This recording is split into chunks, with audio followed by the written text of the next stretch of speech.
right, welcome to lesson number 9. I can't change chords fast enough. So I want to help you with your chord changes. I want to bring something to your memory. The Bridge Gap guitar lessons are designed to take you step by step. So a lot of these videos, you'll see bits and pieces out on YouTube. The benefit of this is that I'm taking you step by step. For example, the last video I released in 8 is 25 songs with 5 chords. If you went in and tried to play those and you're a beginner or an intermediate, you'll probably had trouble changing between chords. So this video, number 9, is designed to help you work on that so that you can go back and play those 25 songs. And changing chords is a very critical piece of your journey in guitar playing. Okay, I'm going to show you 7 steps that will help you make those transitions. So the first step really we've covered in our first few videos, but I just will give you a really quick recap. And that's your technique. If you're not holding your guitar properly, or you're not holding your fingers properly or your thumb, it will hinder your ability to change chords. So just remember that you're chording on your fingertips. You're trying to get right behind the fret, not kind of out in the middle, okay? You're curling those knuckles, first knuckle and second knuckle, and then you're slightly bending your hand. You don't want it to be really bent, that'll cause you pain. And you don't want it to be this way with your thumb pointing that. That will hinder when you try to change chords, it will slow you down. So remember, you want your thumb behind the neck like this, and the thumb has to be able to move up and down. What happens with your hand is when you're down on the lower part of the neck, your thumb tends to come up higher. And then when you rotate down, it goes lower. And that gives you the strength to push the strings. So make sure, first of all, your string technique. Watch the 3rd, 4th, and 5th videos, kind of giving you that when we first learn chords. Make sure that you're holding that guitar correctly and you're relaxed, your elbows down to your side. Those are all things that you need to check. So that's number 1. Step number 2 is about your chord shapes and the efficiency of your movement. So it's going to be very hard for you to change chords if you don't know the next chord you're going to, you don't have that shape memorized. So one of the things when you pick a song to learn, okay, let's say it's in G, C, and D, okay? Well, make sure, let's say it starts out in D, like the one I just played. Make sure you can play that shape, okay? And to do that, you need to play it, kind of take your hand off the guitar, play it again. You need to be able to take your hand off the neck and on the neck and make that chord. So what happens is you begin to get muscle memory with those shapes. So if you don't have that shape memorized, it's going to be very hard for you to change chords, okay? So that's the first part of step 2. The next part is think about where your fingers are, okay? I'm going to talk a little bit more about thinking ahead, but when you change chords, you don't always have to move every single finger. So efficiency of movement is about which fingers can I keep in place and which ones do I need to move. So let's say I'm going from this D to that C add 9 I showed you in the last video. Really, this finger stays still, this ring finger, and all I do is put the pinky down and then move these 2 fingers. So think about which fingers are moving. So I can go from this D to that C to this G. Really, I'm basically moving 2 fingers. So when I'm thinking about how fast I can change chords, you've got the shape memorized and you're thinking about which one of those fingers is going to move. So that's step 2. Okay, now step 3, we talked about visualizing that shape. And you've got that shape memorized, but there's one more step you need to do. You need to think about what's the next chord I'm going to go to. So I'm playing a chord, I pick my hands up off the neck, now where am I going to go? You want to think about that before you take your hands off the neck to go to the next chord. So think about the next chord before you get there. It's just forethought. You have to, as a guitarist, train your mind to think about what's the next step, because then your brain will visualize it and it will tell your hands what to do. So I'm playing this D, and let's say I'm going to go to C next. So I'm playing my D. I'm thinking about the C. Okay, I'm going to go to C. My brain visualizes this is what my C looks like. So then go back to your D. Visualize C, D.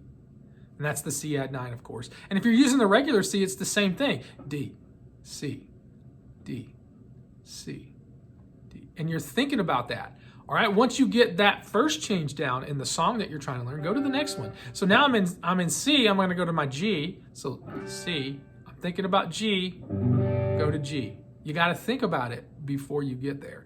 That will help you change chords faster. And do that and just in your, don't try to do your strumming yet. Just think about that change, do that change. Once you get those changes down, now we're going to add some strumming to that change. Step 4 in changing chords faster is learning how to move those fingers in unison. So when you first start learning a chord, you have to do one finger at a time. And that's how you learn. But remember, in step number 2, we were talking about learning that shape, being able to take your hand off the neck and put it back on. What you need to be able to do is when you take your hand off the neck and put it back on, you don't have to go one finger at a time. You visualize that shape, like we talked about earlier, and your fingers move together. So if I'm changing from D to C to G, I'm not moving one finger at a time. My fingers are moving in unison, kind of together. And so if you'll practice that,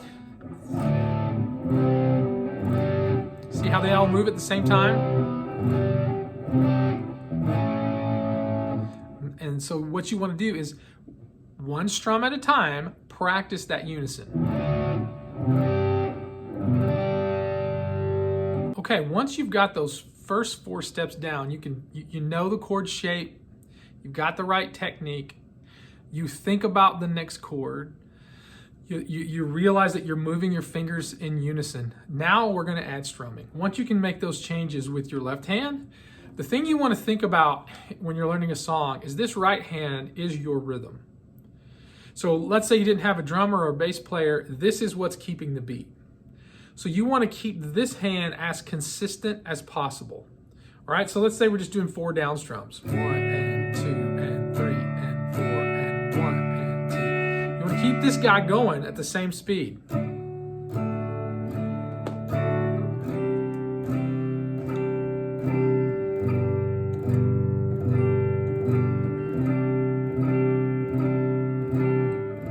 And whatever that strum pattern is, it might be a down, down, up, down, up, down, or it might just be simple downstrokes, okay? You want to keep this hand being very consistent. So it's kind of natural. It's strumming along. Another thing that you can do, again, let's think about that down, down, up beat, the strum, down, down, up.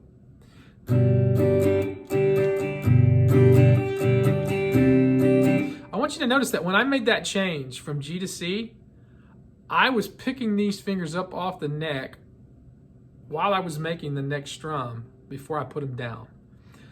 This is a transition strum. So if I'm hear that?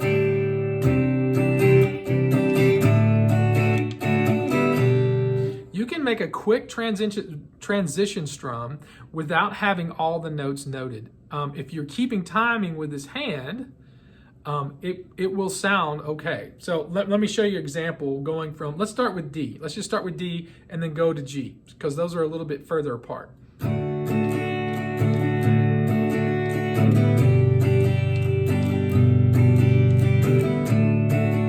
Did you notice if I slow that down?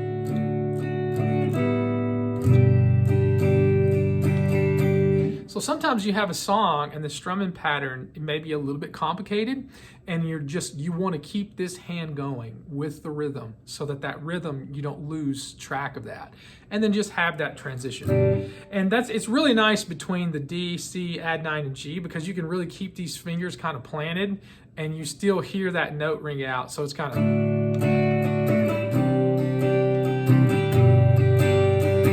But it doesn't have to be those 3 chords. It can be, let's go from a full C.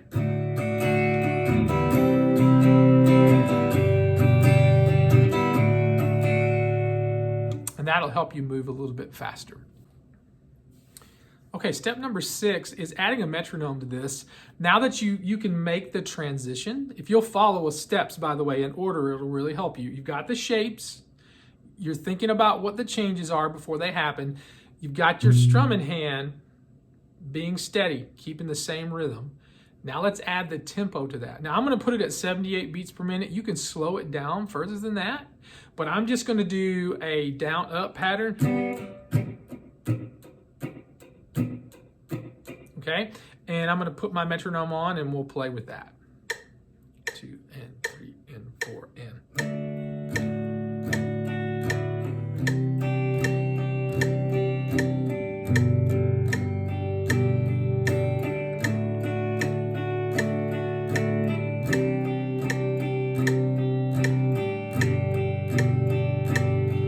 Notice my down strum comes in on the beat.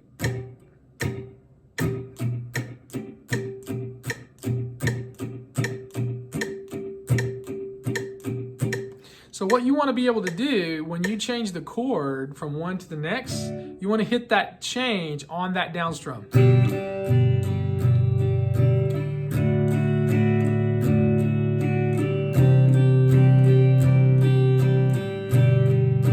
And it's a process. So you slow it way down until you get it, and then you speed it up. This will help you change your chords. And the chords that you know, this problem will go away pretty much. There'll always be little mistakes every now and then, but will pretty much go away once you get through these 7 steps for a particular song. Step number 7 is really, if you think about it, common sense. We've talked a little bit about it kind of throughout the steps, but it's flawless repetition. So flawless repetition means I'm going to get it right, slow it down and get it right, get it right, over and over and over again. So if you'll follow these steps and learn, hey, let's learn those changes, the technique, make sure all of those things are in order. You put these things together, and now you're going to find that you can change chords to the song. So hope that was very helpful to you. In our next video, I'm going to kind of start adding basic notation. I'm not going to go really super deep into music theory, but I'll tell you a little story about I came to a place and I got a big stack of music and I had to learn all these songs. I had to at least be able to identify certain guitar notation in music. It helped me tremendously. So that'll be your next step after this. The main thing you need to be doing is practicing. So you need to be working this out, playing the songs. Pull it up on Spotify. You can pull up a jam track on YouTube, different social media platforms, but or you know, whatever music venue you choose to listen to. Pull it up and play these songs along with the music. Make music, and it will help you to get more fluent. Thanks.